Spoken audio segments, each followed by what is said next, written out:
Hello and welcome to BattleTech Faction Briefings.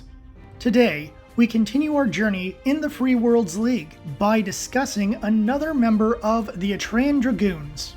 They were created in the Age of War. They were destroyed twice, and are nicknamed Aaron's Hope after one of their rebuilders. Today, we are discussing the 11th Atrean Dragoons. The Atrean Dragoons have an interesting brigade emblem of a gold shield with a rectangle made up of smaller rectangles. The smaller rectangles are in blue, white, and black. It also has the number of the regiment in red above the shield. The regimental emblem of the 11th Atrean Dragoons features two hands holding weapons. The left has a smoking gun, and the right has a sword. As for colors, they use a light gray paint scheme with green accent colors or green panel patterns. It works well for urban combat, and since they specialize in city environments, it is a paint scheme that suits them rather well. The 11th Atrean Dragoons have a long history, as they are a core part of the early defenses of the Free Worlds League. To skip spoilers, go to the time listed. The Dragoons began as units made up of recruits from Atreus that protected the Merrick Commonwealth. However, the brigade was properly formed during the 2200s as one of the early units of the Free Worlds League. The 11th Atrean Dragoons would be formed in 2484, when mech technology entered the Free Worlds League. The Atrean Dragoons would be the main defense of the Merrick Commonwealth province. That is, until requests were made by the Parliament to have the Dragoons assist in border defense. The Atrean Dragoons would fully become part of the FWLM in 2528, as troops were needed to fight in the Second Endurian War. The key rule that the Dragoons had to keep was still recruiting their soldiers from the academies on Atreus, rather than filling in their ranks with soldiers from other parts of the League. The Dragoons would fight alongside Captain General Albert Merrick during the war with the Capellan Confederation. The war saw use of orbital attacks and atomic weapons. The horrors of this war would rattle Albert Merrick and move him towards wanting to create a lasting peace. A treaty would be passed that set the border and would give the Endurian territory a little more freedom than they had before. More importantly, the events of the war would lead the Free Worlds League to wanting to join the Star League. Sadly, the 11th Atrean Dragoons would be nearly destroyed on Bolon in 2541. It is likely this was due to a raid by the Lyran Commonwealth, who had attacked Bolon and other border worlds as this era came to an end. The 11th were effectively gone, but remained on the military rolls for political reasons. While the Atrean Dragoons were part of the FWLM, their loyalty was to House Merrick, which meant they often went on special missions for the Captain General very discreetly. The Council Edict of 2650 would limit House military size, which caused the 15th Atrean Dragoons to be disbanded, and their troops and equipment were distributed to other units of the brigade. During this time, the best troops from the Atrean academies and the best gear available were given to the Atrean Dragoons, as they were very supportive of the Captain General. Many of the brigade's soldiers would eventually move to other units in order to keep the loyalty on the side of House Merrick rather than the Parliament, and to avoid breaking the rules of the Star League. However, it was nearly 200 years before the 11th Atrean Dragoons would be rebuilt by Ewan Merrick in the 28th century. Merrick would put Erin Chu in charge of reforming the unit. She used her reputation as a skilled mercenary and her charisma to bring in soldiers and acquire top-of-the-line gear to ensure the newly rebuilt 11th Atrean Dragoons would not fall anytime soon. As the Dragoons were built up, Ewan Merrick would take steps to move experienced soldiers into the unit, especially those who were loyal to him, as a means of continuing to consolidate his power. By 2765, the 11th were almost at full strength, and stationed on Atreus as they continued to grow. Both Ewan Merrick and his son Kenyon Merrick would use the Dragoons as tools of an unofficial war against the Lyran Commonwealth during the later days of the Star League. In addition to that, they would cause trouble for the SLDF troops garrisoned in League territory due to issues Kenyan Merrick had with Alexander Kerensky. As the Star League fell apart, Kenyan Merrick would make parts of the Atrean Dragoons the vanguard in an assault against former Terran hegemony worlds. Several Dragoon units were used as border defense, while others would be sent out to capture as much territory as they could in 2787. Despite some minor losses during their territory grab, the Atrean Dragoons would become a core part of both attack and defense during the Succession Wars. When the war broke out, the 11th were still stationed on Atreus as defense. However, they would be called out to fight. They were part of the battle to take Lopez, which would eventually end with a League victory. The 11th were part of the second assault, as the first team was held back by the newly deployed Grasshopper. By the end of the war, the 11th would be stationed on Lopez as a garrison force. The 11th Atrean Dragoons would remain on Lopez as the Second War began. They had been fully rebuilt and were ready for anything at 105% effective. While they were stationed on Lopez, a Comstar ROM agent would learn of a Star League cache and took steps to destroy it. He would locate and destroy it so that the weaponry couldn't be used by the League. It seems this clandestine mission was either not noticed by the 11th or was well covered up by Comstar. By the end of the war, the 11th would be down to 1/3 full strength due to their struggles in keeping the border safe. Despite some tough times during the Succession Wars, the 11th Atrean Dragoons had earned many medals for their skill and bravery on the battlefield. However, the wars also took their toll on resources, which led to a weakened version of the unit as the Third Succession War began. Rebuilding the 11th took time as the war began. As part of the rebuilding process, the 11th would get fresh Academy graduates, which would reduce the skill level of the unit to green. They would remain as border defense for decades, but eventually they would be transferred to Matheron at some time prior to the Merrick Civil War. As the Civil War heated up, Matheron would be a target due to the loyalty of the 11th. The 12th Atrean Dragoons were sent to deal with their brothers. However, several officers resigned rather than fight their brigade mates. The lack of experienced leadership changed the course of the battle, as the 12th couldn't take advantage of their positioning after a very successful assault drop that routed the 11th Atrean Dragoons. The battle would continue, with the 11th doing hit-and-run attacks, but the 12th dealt heavy damage to these small unit strikes. The 11th would be hurt badly during the fighting, including the capture of their commander, Omar Sandusky, and the loss of half their forces. It was the arrival of Smithson's Chinese bandits that would turn the tables against the 12th, giving the 11th their first chance at victory in this war. The 12th would endure heavy losses fighting against 2 units, but after a month, the Wolf's Dragoons Beta and Gamma regiments, as well as the Kerensky Company, would arrive as backup. Smithson's Chinese bandits realized that the tide was turning and prepared to evacuate. They also tried to convince the 11th to do the same. While the 11th tried to hold their post, they faced elite soldiers and significantly greater numbers than they had before. They would end up getting trapped and surrender to Natasha Kerensky. After that, they would be sent to a POW prison until the war came to an end with the death of Anton Merrick at the hands of Natasha Kerensky after he betrayed the Wolf's Dragoons. Like an idiot. The 11th would rebuild, but their skill level would still remain green, as they were once again given new recruits to fill in their ranks. As the war broke out, the 11th would still be stationed on Matheron. They would still be at green skill level. They would be fully armed and ready for battle, however, they wouldn't see any action during the war. The Andarian Secession would test the rebuilt 11th as they were brought to the front to work alongside the 8th Orloff Grenadiers. They would go to Sadurni in February 3038, where they hunted a single battalion of the 3rd Defenders of Andarian. This battalion was made up of veteran soldiers who used lance-sized units to do hit-and-run strikes, as well as coordinated attacks on larger forces. The battle was won when the 8th Orloff decided to ignore collateral damage and use their full power to stop their enemy. The enemy battalion would flee the world and join the rest of their regiment.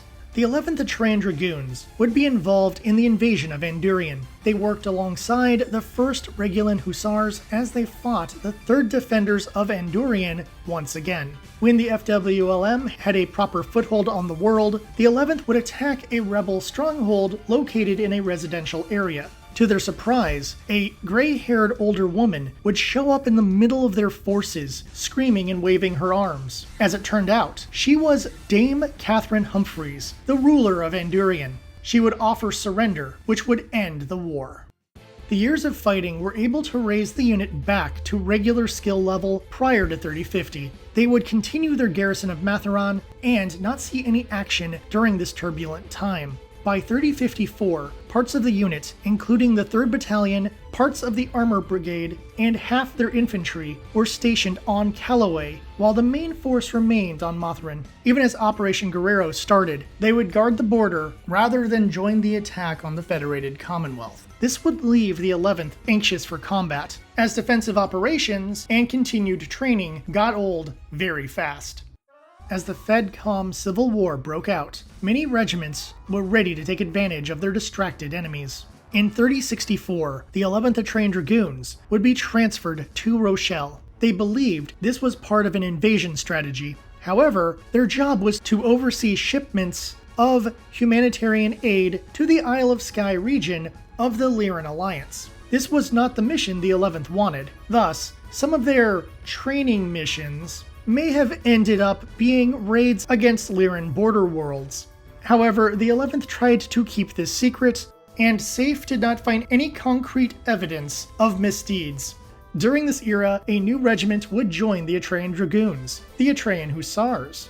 They had a bad reputation and were not welcomed by the original members of the brigade. However, by the end of the era, the 11th would be working with the Hussars to help them reach the standards of their new military formation. As the era came to an end, the 11th would remain on Rochelle, with 3/4 of their forces made up of Star League level tech, and 1/4 of their forces made up of Inner Sphere Omnitech. This made them a very powerful regiment who was ready for actual combat. As the Ward of Blake War broke out, the 11th would get transferred back to Atreus, alongside several other regiments, including the Atrean Hussars. This was done in order to keep the world safe from attack. They would assist with the training of new troops, to replace the lost soldiers who had died during this war. They would also be set as a reserve unit, who saw very little action yet again.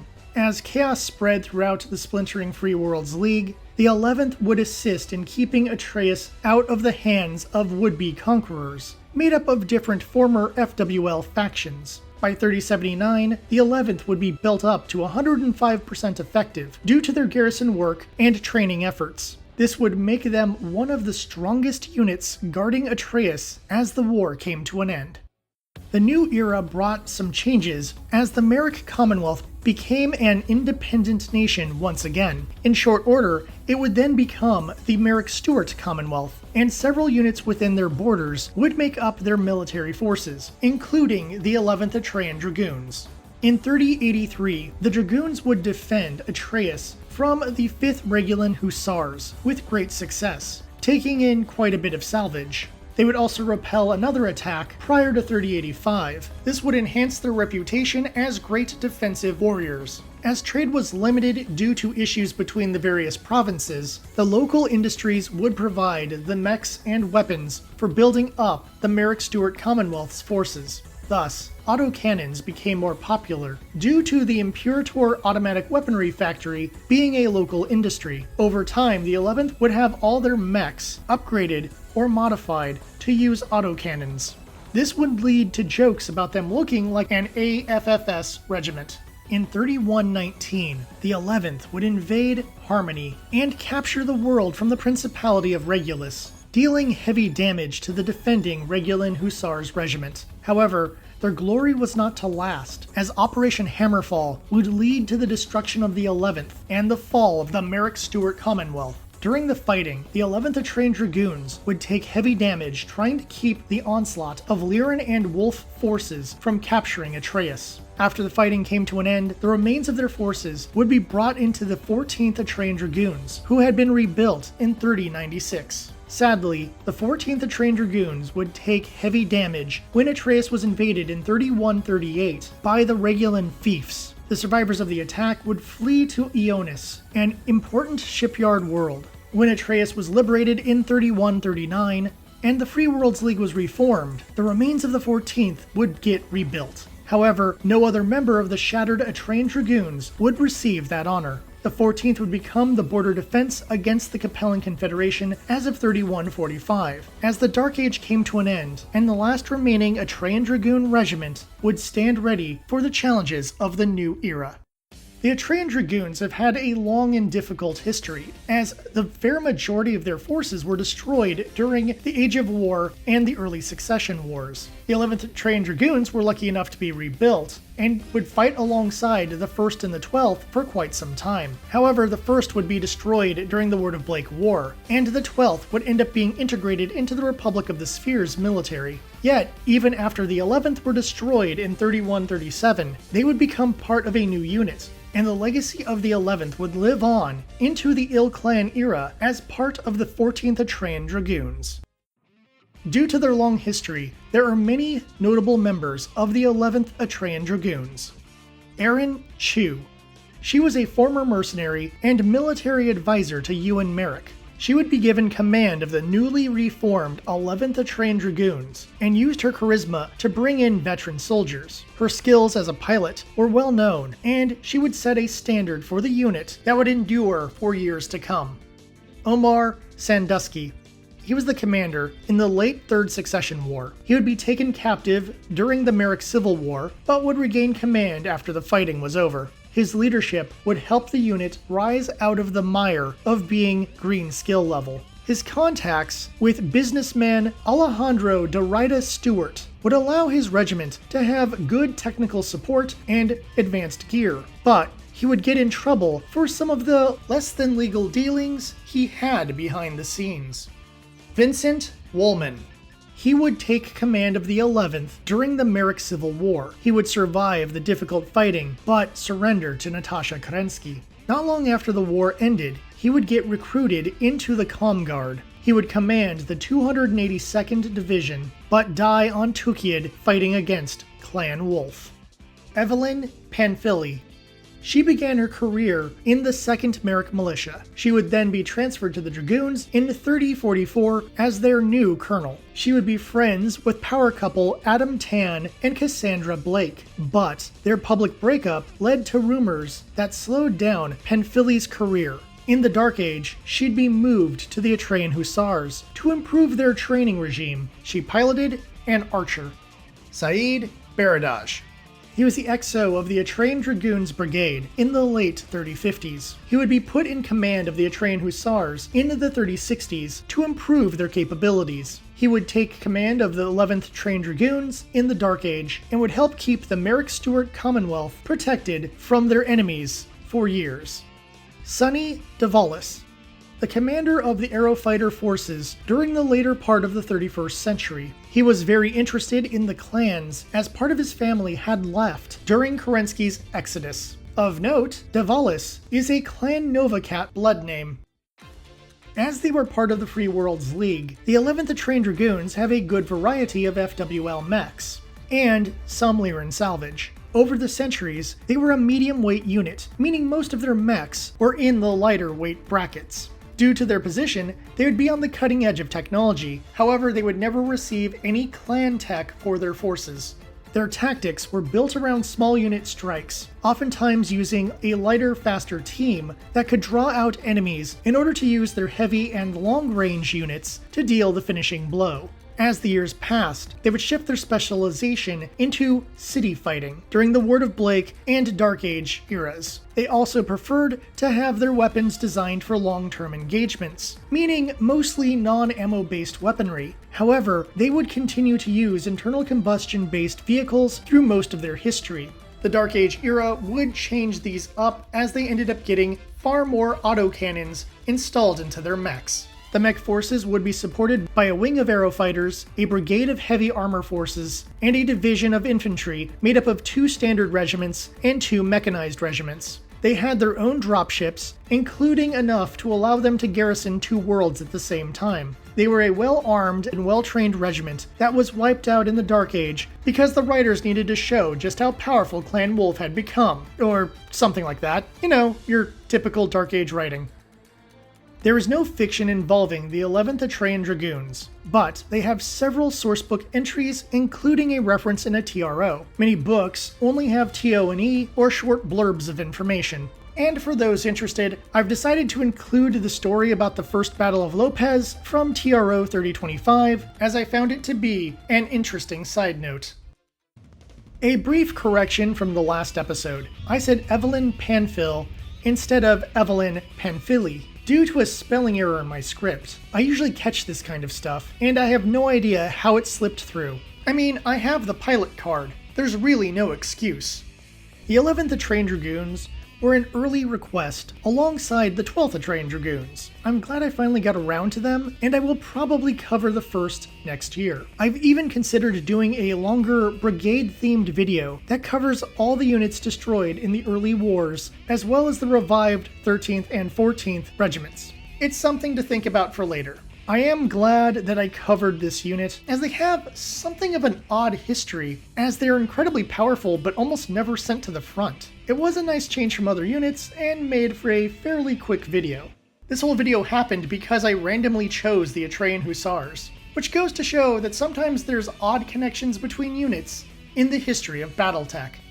I think it's a great idea to paint up a set of the 11th Atrean Dragoons, as they provide you with some interesting historical fights, a few off-screen fights, and they're a generally good unit for fun what-if scenarios. I think they have a good color scheme as well, and they would look pretty nice on a board, as it has a much more military look. If you have painted up a set, let me know in the comments. Next time, I'll be going to my least favorite of the great houses, Davian, with a video on the Chisholm's Raiders. And then I'm going to cover the Screaming Eagle Mercenaries. Then in October, it is time to discuss House Karita, so let me know your suggestions in the comments. A big thank you to everyone watching. IRL, it has been a very busy summer, and I'm surprised I've been able to get all these videos done over the last few months. If not for all of you watching, I probably would have called it quits earlier this year. I've said it before, and I'll say it again. I have the best audience. May your weapons stay hot, and your reactors stay cool. If you have time, please check out more of my videos on the BattleTech Faction Briefing playlist. Until next time, thank you once again for watching, and I'll see you at the tavern.